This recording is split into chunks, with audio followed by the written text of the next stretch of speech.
ಇವತ್ತಿನ ದಿವಸ ನಾನು ನದಾಫ್ ಸರ್ ವಿಜಯಪುರದಲ್ಲಿ ನಾನು ತಮ್ಮ ಎಲ್ಲ ಸ್ಟೂಡೆಂಟ್ಗಳಿಗೆ ಹೇಳ ಬಯಸುವುದೇನೆಂದರೆ, ಎಲ್ಲರೂ ಅಭ್ಯಾಸ ಮಾಡುವ ರೀತಿ ಯಾವ ರೀತಿಯಲ್ಲಿ ಅಭ್ಯಾಸ ಮಾಡುವುದನ್ನು ನಾನು ನಿಮಗೆ ಒಂದು ಚಿಕ್ಕ ಸಲಹೆಯನ್ನು ಹೇಳುತ್ತೇನೆ.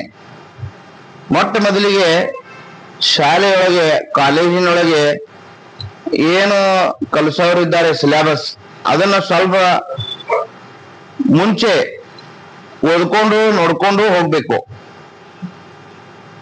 ಇದರಿಂದ ಏನಾಗ್ತೈತಿಪ್ಪ ಅಂದ್ರೆ ಡಬಲ್ ಸ್ಟಡಿ ಆಗ್ತೈತಿ, ಅದು ನಿಮಗೆ ಅನುಕೂಲ ಆಗ್ತೈತಿ. ಅದ್ರ ಸಲುವಾಗಿ ಸಿಲೆಬಸ್ ಯಾವತ್ತೂ ನೆನಪಿರ್ಬೇಕು.